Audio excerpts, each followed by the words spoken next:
Okay, so hello to my presentation.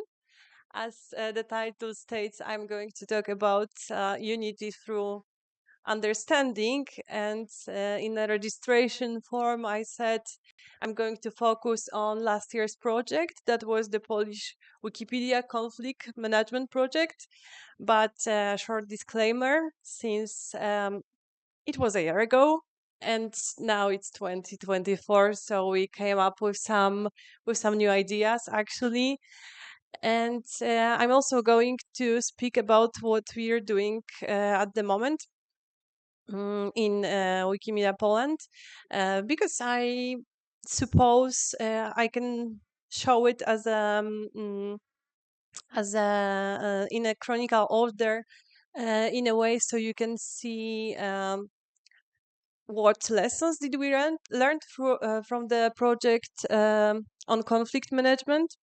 And the other thing is that I think the very unity through understanding is a process itself. Like it's not that we can understand each other at one meeting and then go home and everybody's happy.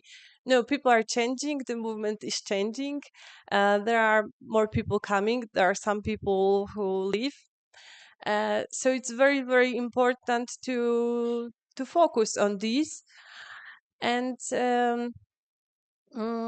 yeah, so I'm going to mention at least three projects that we have now.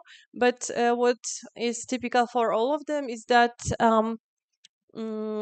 they are stationary meetings that we did with some help of some other institutions. We had some money from grants.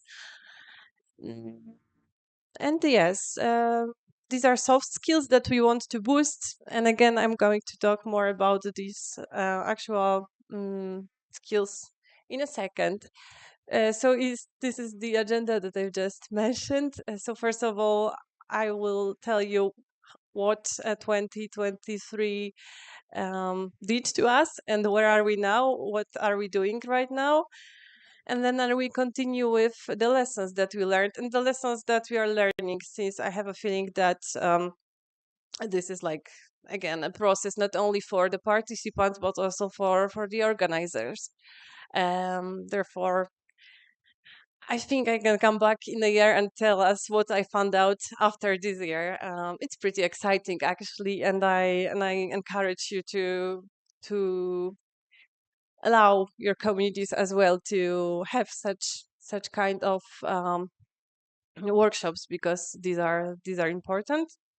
I myself am a community support specialist, and now I'm senior, but I used to be a junior when I came to Wikimedia Poland in 2022. So it was 2 years ago. Like, it was November. It was cloudy and dark, but I enjoyed my first day at work. And then with the process of learning, I started to understand more and more. But it was nice that I had this chance to first be more like a participant and an observer. What I believe is that the perspective really matters. And when we had the last year's project, I had the chance not to be like the organizer herself, but somebody who can just be there and get to know what's going on and look at people, look at their reactions. And this is like a very, very good perspective that you should also like encompass. And as I said, nowadays things change, so I'm more like an owner to the project. And it means that when somebody struggles with something, they can come to me and tell me, "Hey, what's going on?" And it's me who's going to be responsible for this. Therefore, I decided to give you some advice. Some general advice. I think these are universal. I think you can use these in your communities, whether you have like a similar amount of community members or less.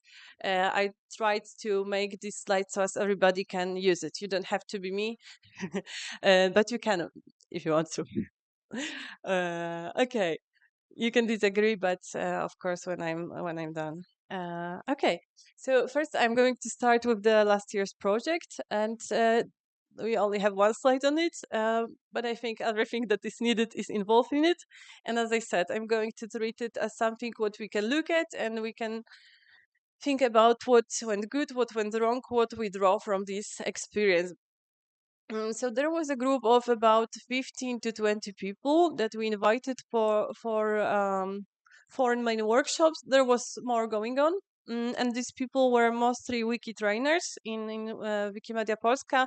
We have such a group, and this group is responsible for coming to the schools, coming to the universities. Sometimes they can talk to some group of people who work together, for example, and teach them how to edit. So this is a very, very important group for us. All of them are volunteers, and they were invited to the project. Not only them, the group was broader. We had some empty spaces, so we decided to open the registration to anyone who was willing to take part in this.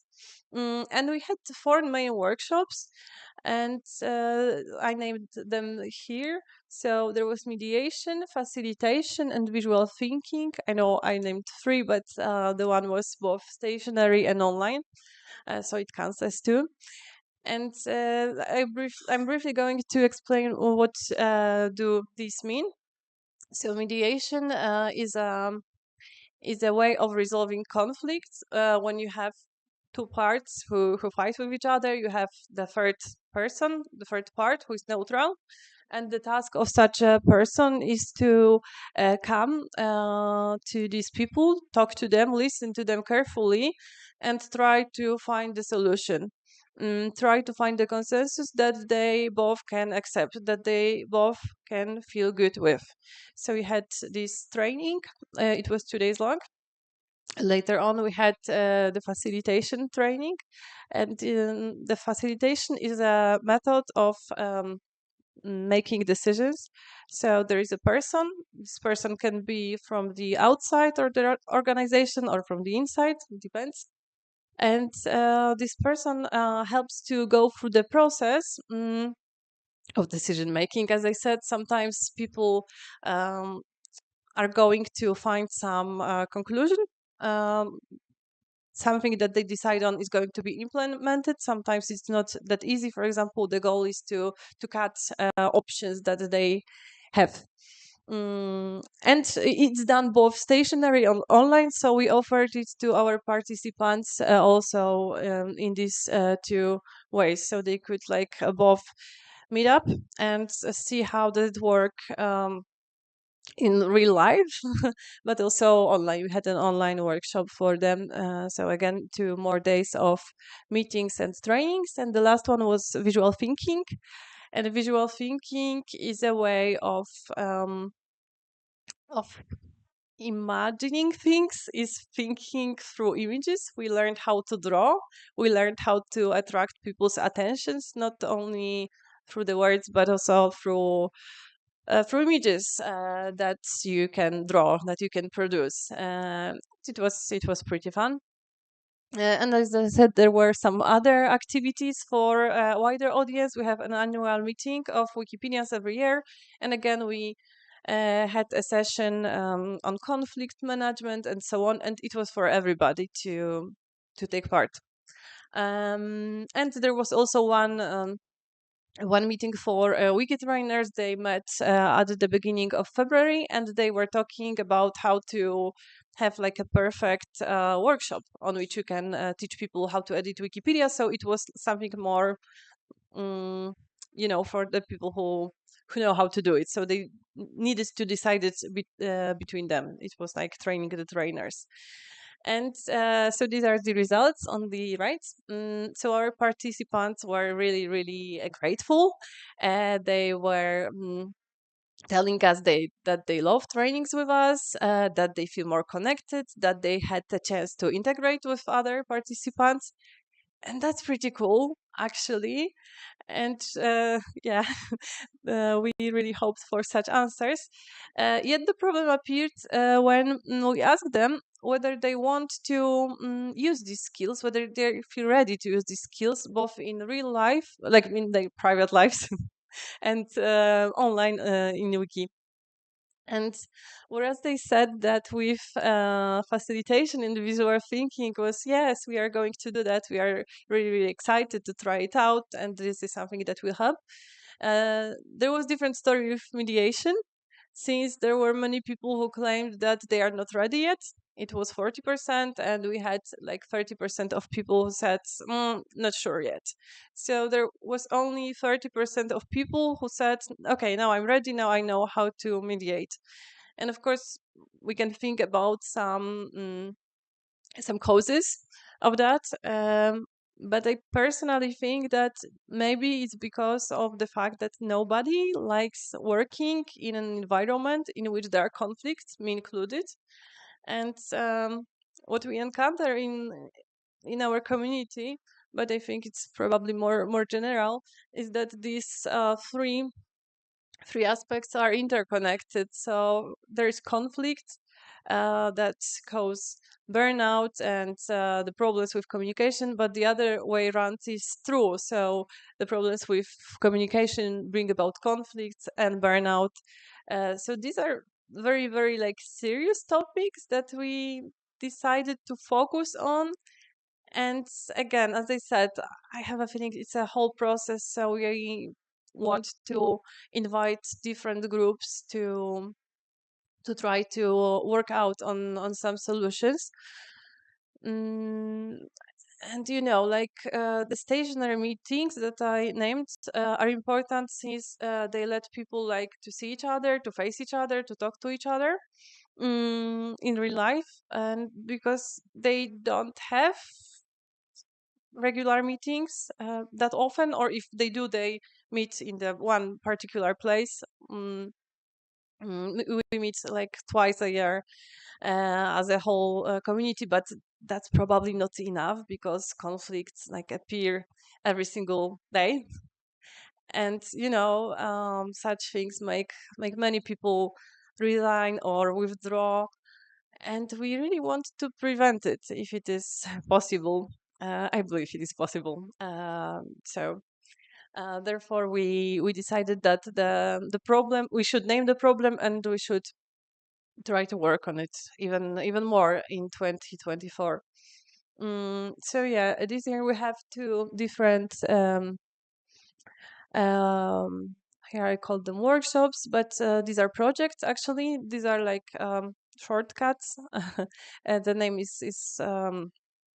is wider, but for the sake of this presentation, I called this cyber skills for Wikipedians and the Polish admins project. This is the project that Tomek yesterday mentioned during his presentation. And yeah, the first project on cyber skills is done with cooperation with Techs of Poland, and we got a grant. And thanks to this grant, we can offer people some workshop on bettering the communication and preventing burnout as well. So we gathered the group again of 20 people. We invited wiki trainers. We invited people who invite the newcomers as well. But again, we had some empty spots, so we decided to fill them with anyone who wanted to be a part of such meeting. Yeah. So now we do have this training. It's going to be on Saturday, so I'm pretty excited of what it's going to bring. And people are going to talk about reacting to hate speech on the internet, about assertiveness, about how do they feel. We want to like give them the platform where they can feel safe and where they can share their problems, where they can see how do they feel. So it's people ask them whether they are still interested and if we should do it. Then it's important to introduce the selected expert or experts to the specific of the Wikipedia movement. It's something what we here know, like we are sometimes, I don't know, like tired of talking about it. Yet remember that these are experts on some others disciplines, for example, on nonviolent communication, they may not know what's going on in the Wikimedia movement, but they should, right? Like use this chance to tell them what you do, who are the people who construct the movement, what are their needs, what are their wants. You're the one who can be an advocate for them, so use this chance and remember about it, as it's pretty important. And I believe that if the expert is good, if the coach is good, then they can tailor the whole workshop for your group. So be specific and give details.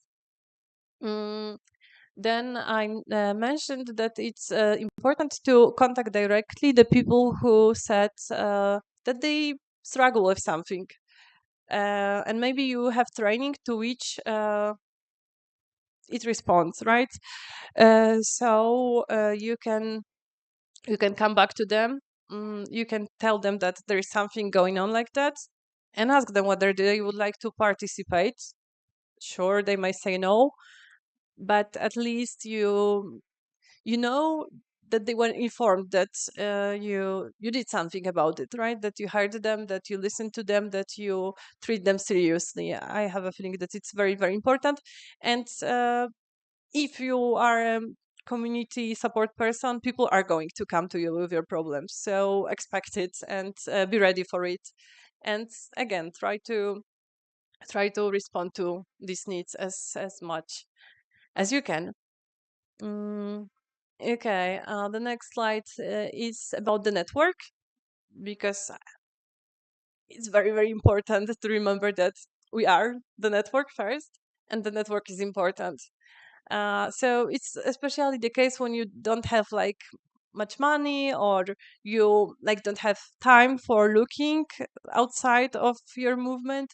So these are some pieces of advice that I wanted to share. So first of all, it's good to ask institutions with which you already have a history of cooperation. They can support you. And for example, this picture I picked it for purpose. Namely, this is Biblioteka na Koszykowej, so the library, in which we broke the Guinness record a year ago in 2023. And I think without their support, it would be impossible. Yet you can look at the picture and see like Wikipedians sitting comfortable in a beautiful room full of resources in a bookshelf and editing. So thank you, Biblioteka na Koszykowej, one more time for this cooperation. Yeah.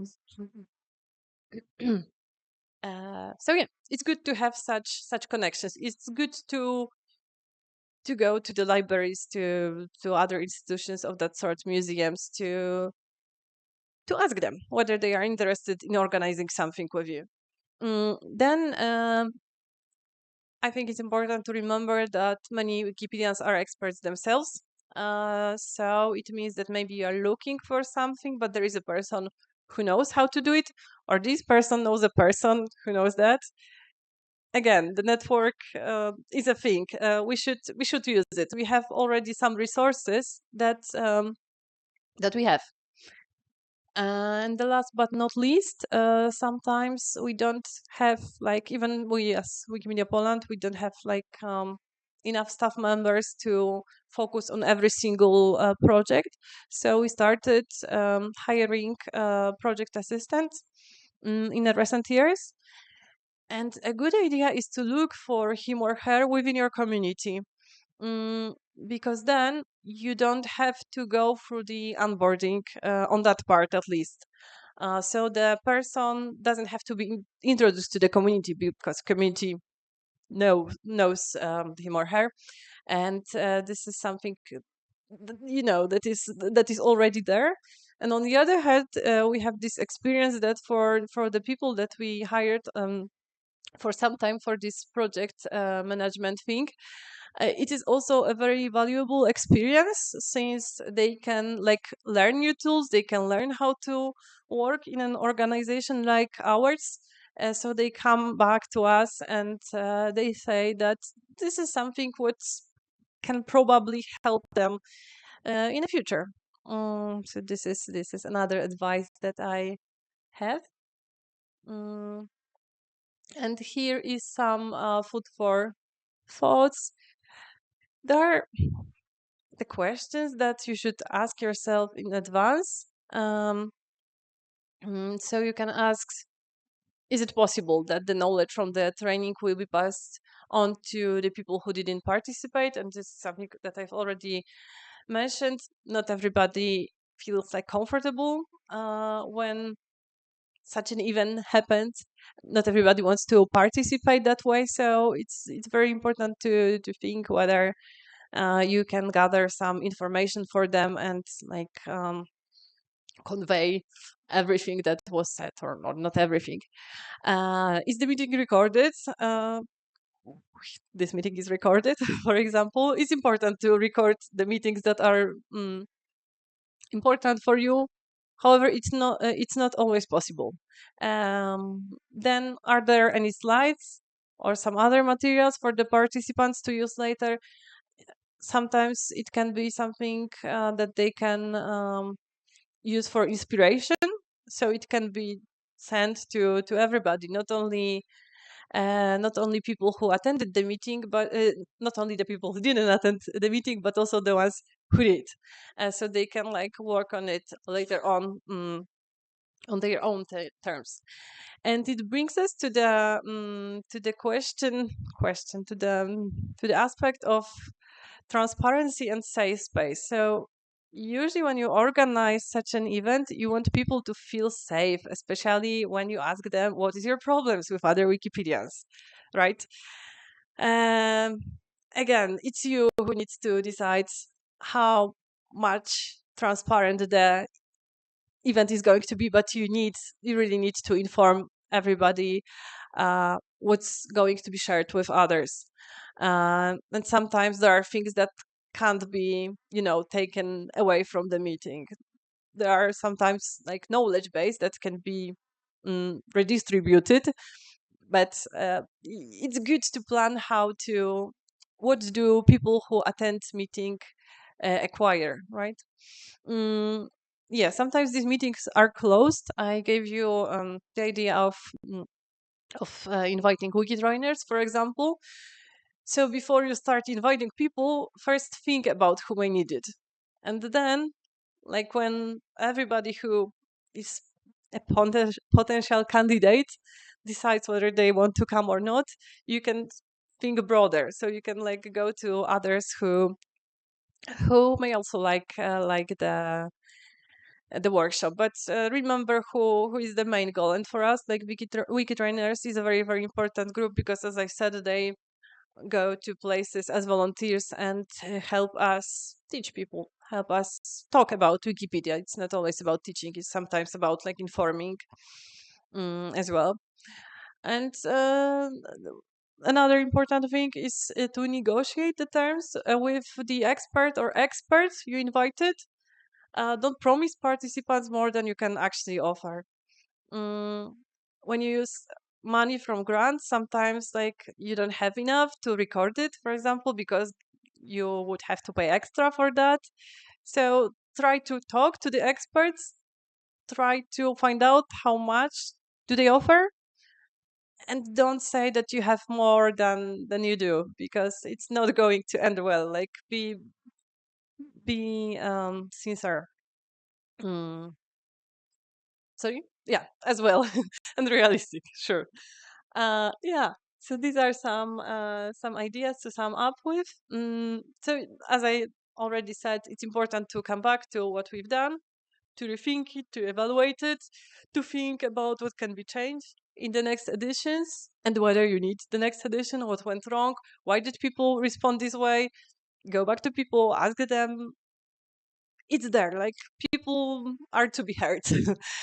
Then plan in advance your initiatives. So ask again, think about what people may need.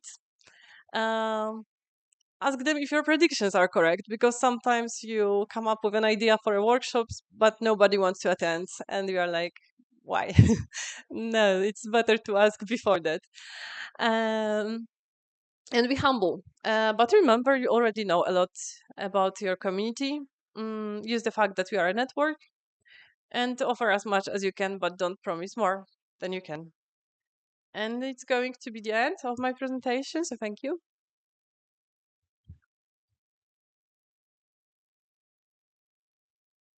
And I don't know how much time is left, but it's time for the questions. Are we good?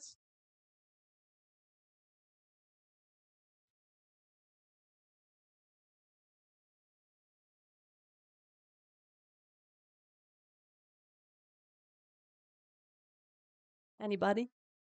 Okay. Um, is there a mic? Oh,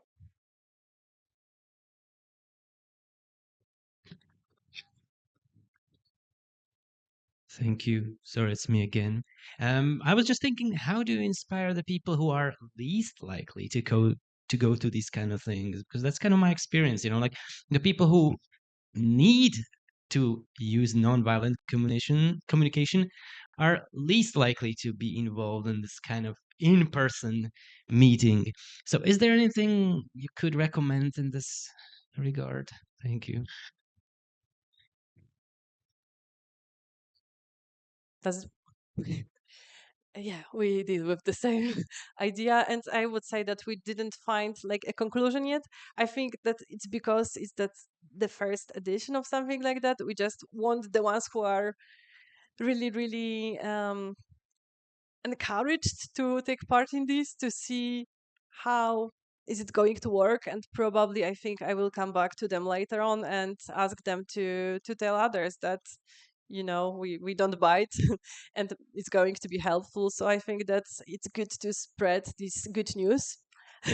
So hopefully it's going to work for our group, and yeah, we'll see. However, yeah, it's a real struggle, and this is the struggle that I was talking about to the trainers that we invited, and they don't have the solutions themselves. Like we need to work on that. I hope it's going to be like a snowball, and maybe if you have like people who are already convinced, maybe they can like start, like communicating more openly in that way, and maybe this is how we are going to bring about the changes to this aspect. But of course I don't know yet. We're going to see how does it work, but this training is for them to feel more confident in their roles, is for them to, yeah, to be able to be assertive, to spot like hate and not be not ignore it. So this is the giant plan. Thank you for the question. Anybody else? Okay.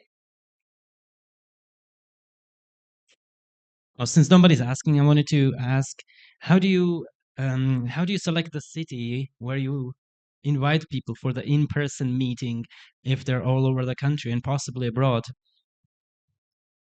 Uh, so geographically speaking, like Warsaw is in the center, and yeah, like it's the easiest way to get to Warsaw. So usually when we have the meetings, like 1 day long or 2 days long, that doesn't like really focus on this integration aspect.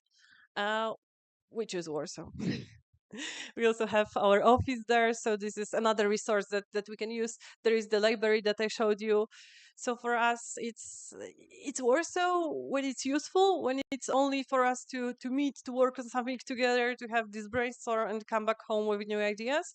However, the admin project is going to be different because it's not only about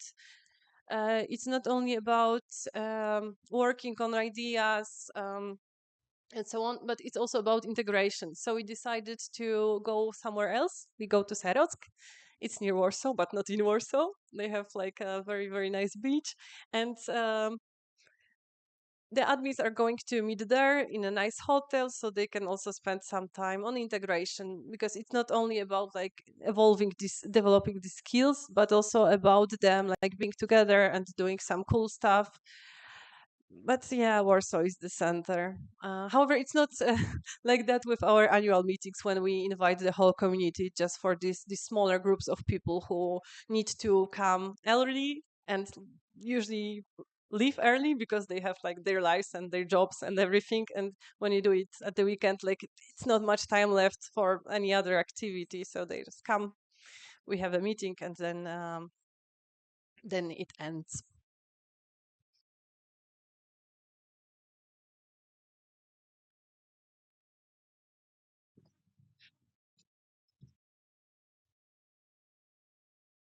Yeah, so a question a bit related to what Mate asked. What are you doing if you think that people need to participate but they are unwilling to? Like for conflict resolution, we organize a training in Wikimedia Ukraine, and we realize that people who actually need it, like people actually involved in a divorce, just don't come there. So people who come to the training already know about conflict resolution, but not like people you actually want to teach. So like how do you deal with this selection of participants and like the bias in people who want to come and people who need to come there? And I have a feeling that when you invite the people who want to come, as I said, you should ask them what do they want to hear. So like the knowledge that they are going to acquire is not going to be repeated for them. So you can like dig deeper on some topic, or try out like something completely new for that group. And as I said, it's very very difficult. You can't like you can't force them to come to your meetings. So but I do believe again that the best idea is for them like to hear the feedback that people have, that they like it, that you are going to learn something helpful, that you are going to learn something new. And hopefully, like when they see that we work on these three and it's working, then they can start to be curious what happened, right? So this is my idea, but you can't make them. Sometimes the thing that you can do is when you have an annual meeting is to have somebody present something to the broader audience. Maybe if the topic is going to be, I don't know, held in a big room, they are going to come, or whether they are going to find it interesting. But it's difficult for these stationary meetings when there is not when you can't have too many participants, since it would be difficult to have a like very very useful workshop for everybody when the group is big. um, yeah, so that's my answer.